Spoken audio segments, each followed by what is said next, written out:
guess if you fell in there, you're in a amount of trouble.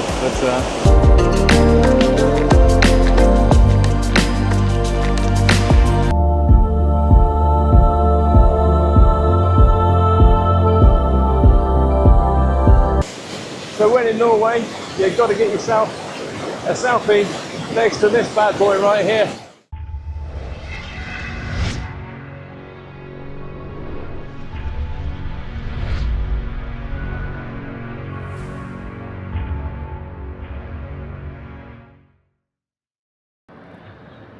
So here we are in Hellesylt. We are just off to go for the rib ride, which is literally just over there, as you can see. Yeah, we're gonna go on the tour down by the Seven Sisters and up the fjord. Then we'll come back in the afternoon and come back in the morning, should I say, late morning. Have a little wander around the waterfall you see over there. We'll get back on board lunchtime, have something to eat, and then of course we're going to head up to have a look at that church, which is on the hillside just in front of us. And yeah, so it's not much of a eventful day today in ways of wandering about and walking, because we tore ourselves apart yesterday at Olden. That glacier walk, oh my days, that is something else. There's beautiful views, but yeah, that was strenuous on the old feet.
So the rib ride was pretty fantastic, wasn't it?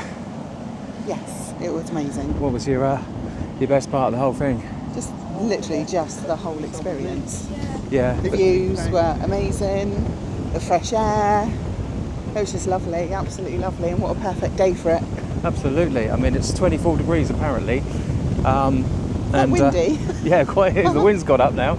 But they dressed you up in obviously this spout. So like an astronaut suit, really. It is, yeah. Basically, if you fell overboard, it will keep you afloat for a short period of time. But yeah, it wasn't hot at all, even with the temperatures, because when the rib got up to speed and had 2 400 horsepowers on the back carrying 10, boy, did that thing move.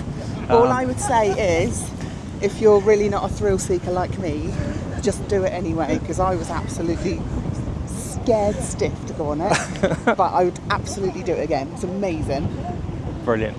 Okay, well, we're not going to have time to do it today, but yeah, if we could, we certainly would. So yeah, coming to Hellesylt, that's definitely one on the list to try.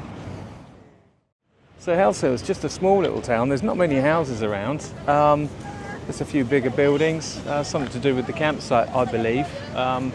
There's the ship in the background, one ship at a time it seems. As I come round, you can see there is the ferry that takes you around to Geiranger. Takes vehicles as well.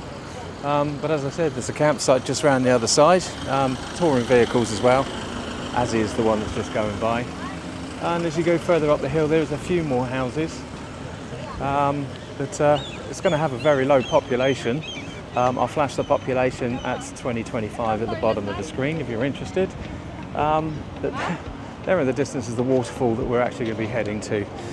Interestingly, there is a petrol station just here, and it looks like diesel, say 22.56 knots, and if it's 13.37 per the British pound, I leave you to do the maths. But I guess it's cheap because they produce the stuff here, or they take it out the ground. It's one of their biggest incomes.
So here's the waterfall, Hellesylt. It is quite rapid. I guess if you fell in there, you're in a amount of trouble. But it leads down to this river, or lake, should I say, river, stream, I don't know. Put the comments below if you want to correct me. But which does lead all the way down to where the ship is down there. So, and then out into the fjord. But all this comes from melted snow up in the mountains. Now you look up there, there's not a lot, but it's consistently running this all year round.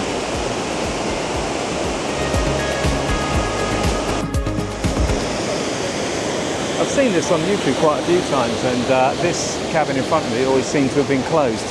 It's very clear it was a wheelhouse once upon a time, because well, you can see we're just in there, there it is.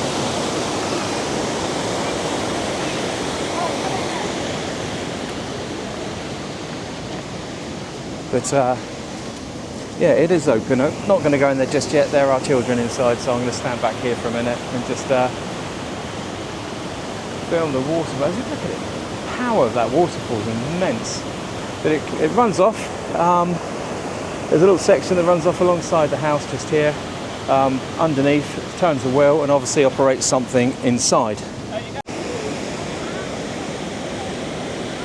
But inside the wheelhouse, the door is open, allowing you to come in. Oh wow, look at this. So it would have been for making bread. That's grindstone. So all the seeds would have gone in there, ground up for to make bread with, and would have gone into the box just here, and clearly turned by the wheel that you saw just a moment ago. And there's the hopper right on top. So I've never actually seen inside because all the ones on YouTube seem to stop here.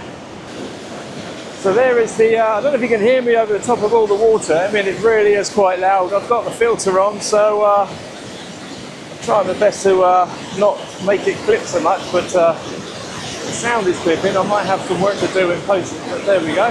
Wow, this is loud.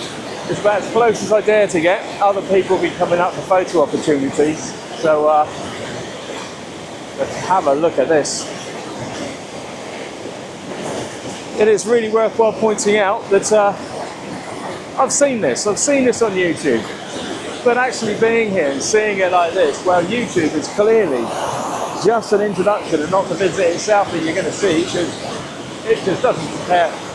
I mean, I don't know if you can see the mist. I've switched cameras now, so this one hopefully should be picking the misty spray that's coming off this waterfall, but it is intense, absolutely intense. So when in Norway, you've got to get yourself a selfie next to this bad boy right here. Not sure if you can hear it, but it is, yeah, it's making quite a row. But there's the ship in the distance, the bridge that we came across, and yeah. So what we're going to try and do next is make our way up the top, all the way up to there. There's a church up here. Oh, there she is, just over there. So we may have to walk back round the other way, but it certainly will be quieter. Look at this, though. We're at the bridge at the top of Hellesylt. You can see it from the ship. You've got two bridges, the one down low. This one up here is actually a road which leads across in that direction through the tunnel. So I'm just going to take a step over the road. It's about as far as we can get with this particular waterfall as it comes from the mountain top up there. As you can see the snow up at the top in the distance. It comes all the way along, down underneath. Just look at the colour of the water though. Apparently you can take a cup, fill it up and drink it. There's nothing wrong with it. Would I risk it? No. Absolutely not.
So we're heading our way back down from the top of the waterfall at Hellesylt. We're going to go to a shop, get a drink at the bottom, and just generally have a wander around before we have to get back on the boat. I have to say, I think, even though everyone says Oldham is the most beautiful, I just think Hellesylt is probably the most beautiful. But I like the waterfall and everything. Yeah, I mean the views across down through the fjord, as you can see over our left-hand shoulder. It's pointless saying turning the camera. I will do anyway. There you go. That's what we're seeing.